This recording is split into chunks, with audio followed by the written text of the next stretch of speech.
is doing great. So as we come to the end of, okay, I wouldn't say end, but the closing of the amazing MEP conclave today, I would just like to go through a very brief presentation of mine, which is on a topic which is extremely close to my heart.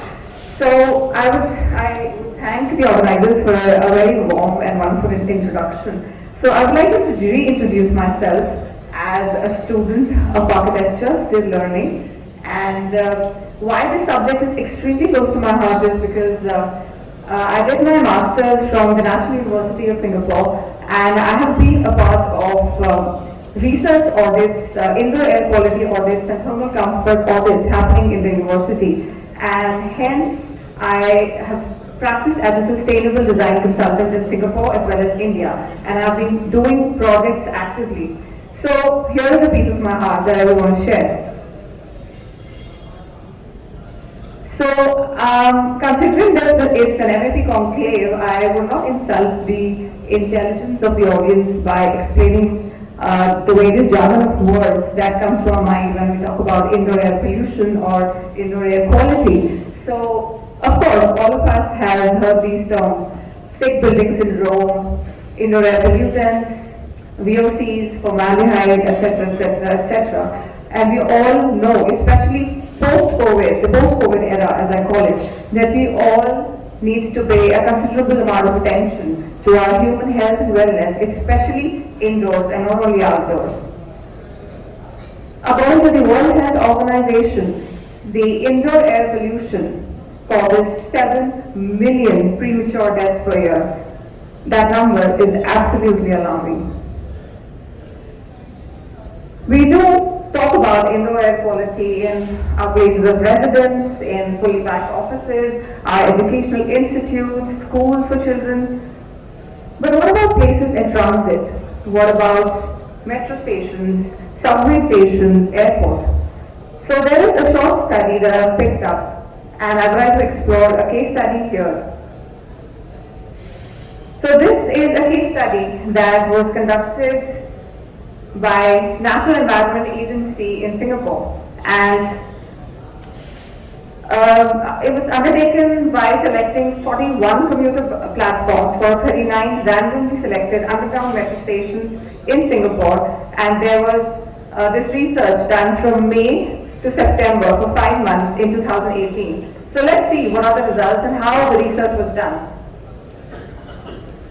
This is a kind of a colorful map of the various metro lines in Singapore, and the black denotes the various stations that were undertaken to study.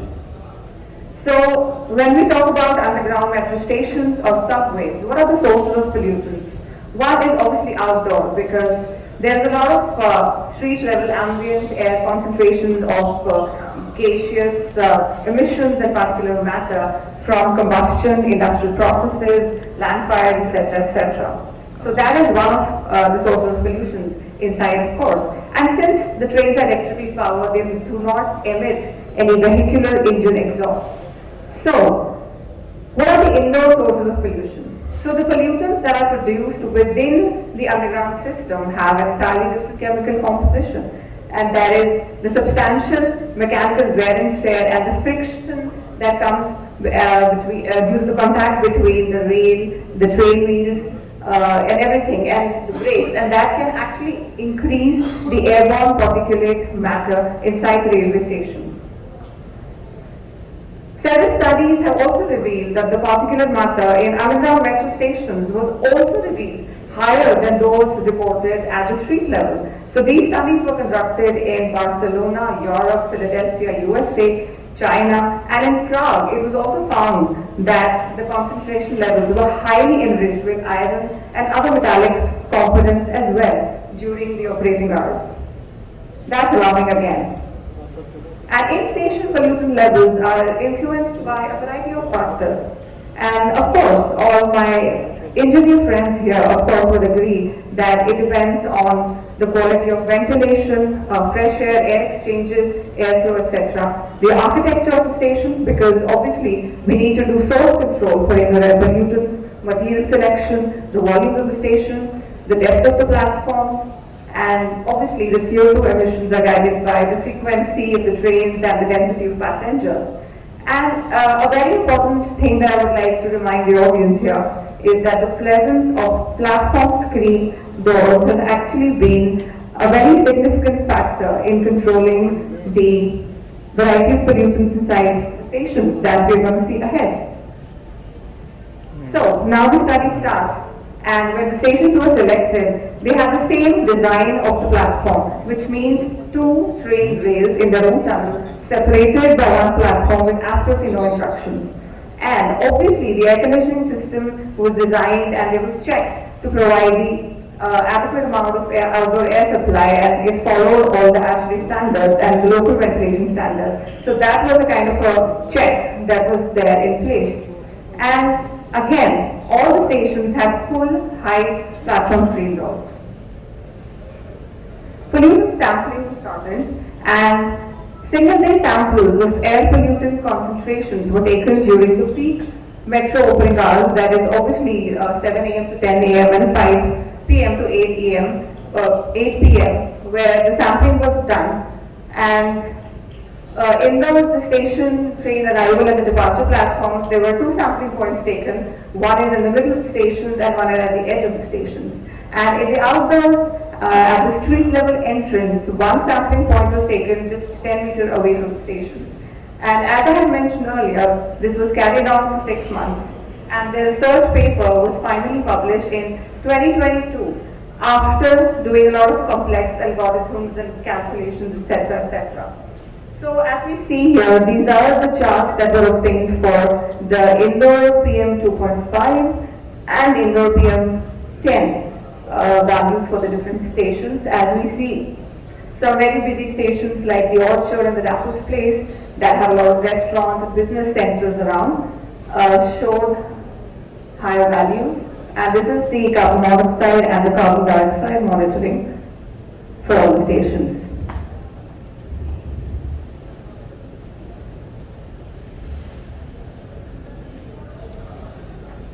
We arrived at some of the significant results that the study showed us, and the average PM, indoor PM 2.5 concentration levels actually exceeded the 2021 WHO guidelines, and also the PM 10 concentrations were higher as well.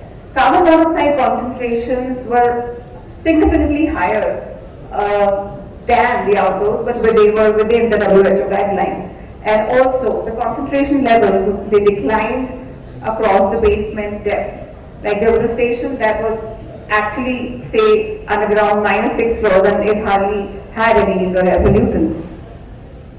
So the conclusion and analysis that came from the study was the mean 2.5, PM 2.5 and PM 10 concentration levels were not substantially different from that observed outdoors. And all the commuter platforms that have fully enclosed screen doors, obviously there was less infiltration from the rain-generated particulate matter from the rain tunnel into the platform. There were some studies done previously in Europe and America in which it was actually found that these screen doors could actually make or break the situation.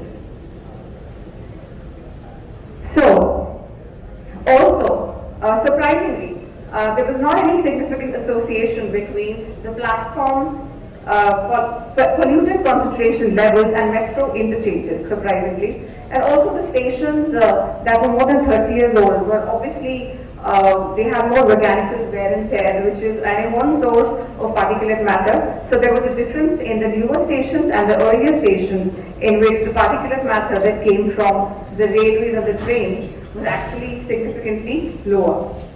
And of course, the architecture of the station plays an important role in influencing the pollutant concentrations. So as I said earlier, these are the lessons for us that we learned from this study, that the PM 2.5 levels in the majority of stations actually exceeded the WHO guideline values. And so basically, they need to undertake mitigation measures to target this exposure reduction. And PM 2.5 and PM 10 levels were negatively associated with the depth of the platforms, as obvious. There's just very small brief studies that I took up here and there in China as well, in which when the IAQ testing in underground subway stations were done, there it was found out that the concentrations of particulate matter, carbon dioxide, volatile organic compounds, bacteria as well as fungi are actually 1 to 13 times higher than the permissible concentration limit specified with the WHO. And obviously, the poor air quality can increase the risk of the SARS-CoV infection. So again, that's an alarming situation for all of us here. There's a small homegrown case study as well, a research paper that I studied, which was done at a small place in Chennai, and 7 underground metro stations were picked up. So it was found out that the staff's exposure to these VOCs bacteria was actually found to be 2 to 4 times higher than the recommended threshold limits, and the passengers' exposure was actually 1.5 to 3 times higher than the recommended limits.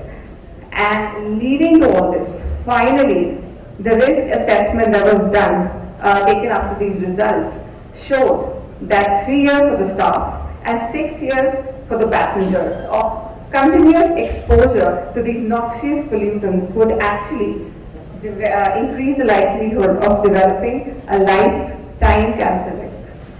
So I think what this study aims is, I think for all the architects here, I think we need to come out of our obsessions with only visual fantasies and start concentrating a lot on the thermal comfort and indoor air quality as well for the spaces we dwell in. That's extremely important, as I said, for the health and wellness of the community. Ladies and gentlemen, thanks a lot for taking out the time and listening to me. Thank you so much.